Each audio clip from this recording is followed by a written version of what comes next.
Première croisade, 1096-1099. En novembre 1095, une grande foule s'était rassemblée pour la venue du pape François Urbain II au concile de Clermont. Dans son discours, le pape incita le peuple chrétien à prendre le chemin de Jérusalem afin de récupérer ses terres des mains des Turcs qu'il qualifiait de race maudite. En échange de cette action, il promit au peuple chrétien des honneurs, la gloire éternelle au royaume des cieux et le pardon de leurs fautes. À la fin de ce discours, les paysans se sont mobilisés, les premiers et par milliers. La croisade avait plusieurs objectifs. Premièrement, libérer les terres saintes des mains des Turcs qui, d'après les sources occidentaux, étaient moins tolérants aux pèlerins chrétiens que les Arabes. Deuxièmement, apporter un soutien à la Byzance pour récupérer l'Anatolie, terre perdue face aux Turcs dans la bataille de Malazgirt en 1071. Il faut savoir que, pour les chrétiens, la Byzance était la frontière à ne pas dépasser par les musulmans. Économiquement parlant, libérer ces terres des mains des Turcs permettrait aux grands commerçants génois et vénitiens de profiter pleinement du commerce avec l'Orient sans passer par les autorités turques. Une première armée appelée populaire s'est rassemblée à Cologne le 12 avril 1096 sous le commandement de Pierre l'Ermite, qui est un apôtre qui dit avoir reçu du Christ la mission de reconquérir les lieux saints. Dans cette armée, il y avait très peu de combattants professionnels, elle était constituée principalement de bénévoles et de prisonniers. Cependant, la croisade populaire a rassemblé 100 000 personnes et du fait de leur nombre, ils ont quand même réussi à atteindre quelques objectifs. L'annonce de la première croisade entraîna aussi une flambée d'antijudaïsme. Dans certaines régions de France et d'Allemagne, les Juifs sont considérés comme des ennemis car on les considère comme responsables de la crucifixion. Ainsi, lors du passage de l'armée populaire et sous l'ordre des chefs comme Volkmar, Gottschalk et Emich, de nombreux massacres de Juifs ont été réalisés. De l'autre côté de la carte, au Moyen-Orient, la situation était confuse, car le monde musulman était affaibli et divisé par les guerres sunnites-chiites. À cette époque, ces terres étaient occupées et gouvernées par les Turcs seldjoukides sunnites qui empêchaient l'État chiite des Fatimides à propager le chiisme fatimide dans le Moyen-Orient.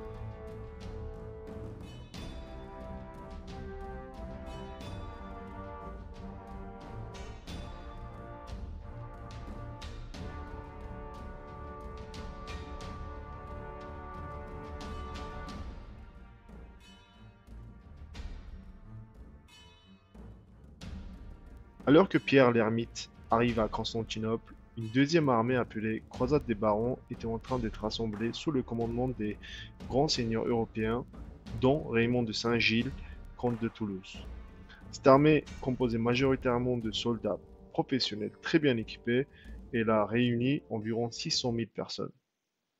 Arrivée à Constantinople le 1er août 1096, l'armée de la Croisade populaire est alors accueillie par l'empereur byzantin Alexis Ier Comnène, qui leur a conseillé de ne pas attaquer aux Turcs immédiatement, mais d'attendre l'arrivée de l'armée principale. Cependant, les chefs de l'armée ont jugé cette attente comme une perte de temps. Ils ont alors décidé de traverser le Bosphore pour aller attaquer aux Turcs. Ils ont réussi à s'emparer de la ville d'Izmit et les musulmans à l'intérieur de la ville ont été massacrés. La ville d'Izmit est rendue à la Byzance. Ensuite, ils ont décidé de conquérir la capitale turque Iznik, encore appelée Nicée. À la place d'attendre l'armée principale à Izmit, les croisés ont décidé de poursuivre leur chemin. Ils ont récupéré la forteresse de Xeli-Gordon pour établir une base d'opération. Puis ils ont attaqué la ville de Yalova qui tombe rapidement aux mains des croisés. Les civils à l'intérieur de la ville sont massacrés puis pillés.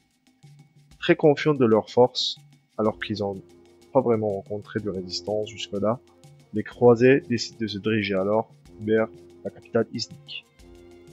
Le 21 octobre 1096, alors que les croisés traversaient une forêt, l'armée turque dirigée par Sultan Kolyastan apparaît en embuscade. Les escouades d'archers turcs suffirent à décimer la majorité des croisés. Les rares survivants sont récupérés par les navires byzantins. Cette embuscade marque ainsi la fin de la croisade populaire. Ensuite, la ville de Yalova et la forteresse de Kseligorod ont été récupérées par les Turcs. Les croisés ont alors bien compris que atteindre leur objectif n'allait pas être si facile que ça. Alors que l'armée principale des croisés arrive à Constantinople, le sultan Clégastin retire ses armées pour aller combattre les Bélicas à l'est, croyant que cette première croisade était terminée avant même d'avoir commencé. Les chefs de croisés ont ensuite rencontré l'empereur byzantin Alexis Ier quand même.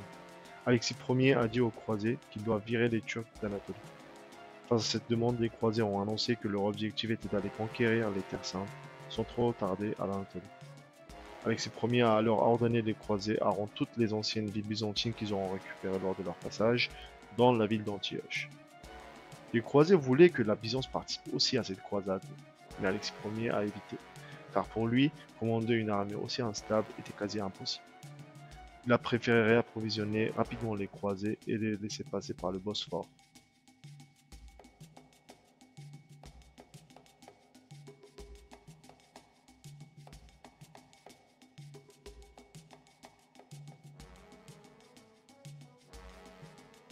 Les croisés s'emparent de la capitale turque, Iznik aussi appelée Nicée, sans grande difficulté.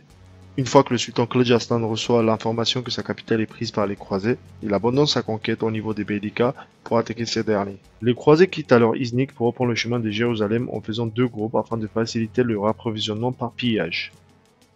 1er juillet 1097, à Doryléon, les Turcs attendent en embuscade le passage des croisés. Au moment où les croisés traversent, les Turcs lancent leur assaut.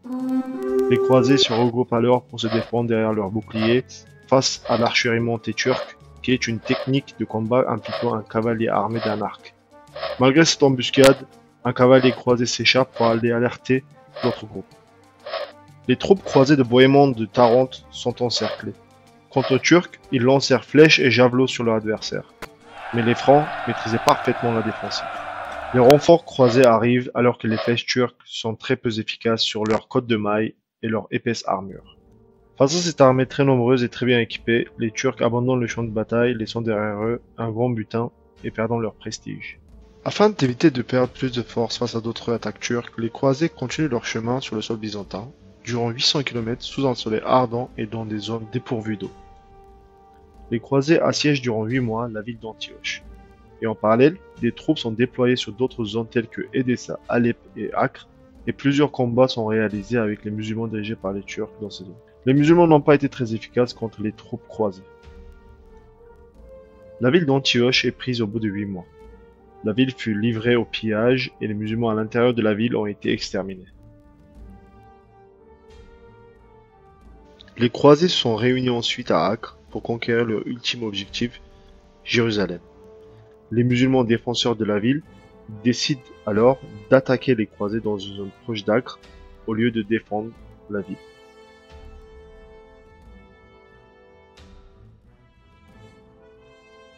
Profitant de cette occasion, l'armée du califat fatimide attaque et s'empare de Jérusalem. Pendant ce temps-là, les musulmans perdent de nouveau face à l'immense armée des croisés. Le 7 juin 1099, les croisés attaquent ensuite à Jérusalem défendue par l'armée des Fatimides. Godefroy de Bouillon installe les machines de siège, et au bout de 40 jours de résistance, le commandant de l'armée fatimide Bedroul Djemal a jugé que défendre la ville face à une telle armée était impossible. Godefroy de Bouillon a alors décidé que l'armée des Fatimides quitte la ville saine et sauve. Mais pour les civils qualifiés d'infidèles, la décision n'était pas la même. À ce moment-là, à Jérusalem, la population était majoritairement de musulmanes, avec une minorité de juifs et de chrétiens. Et le 15 juillet 1099, les croisés lancent alors l'assaut pour massacrer et piller le peuple à l'intérieur de la ville.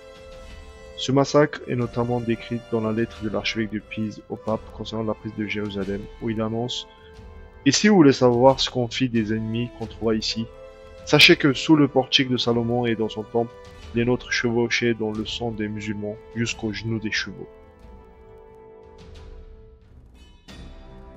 Finalement, les terres gagnées n'ont pas été toutes rendues à la Byzance. 4 États latins d'Orient sont construits, parmi lesquels le comté d'Édesse fondé par Baudouin, la principauté d'Antioche occupée par Bohémond, le comté de Tripoli et enfin le royaume de Jérusalem offert à Godefroy de Bouillon. Après toutes ces années de combat, les croisés étaient très fatigués et ils avaient besoin de repos. Alors que de l'autre côté, Les musulmans juraient pour la vengeance.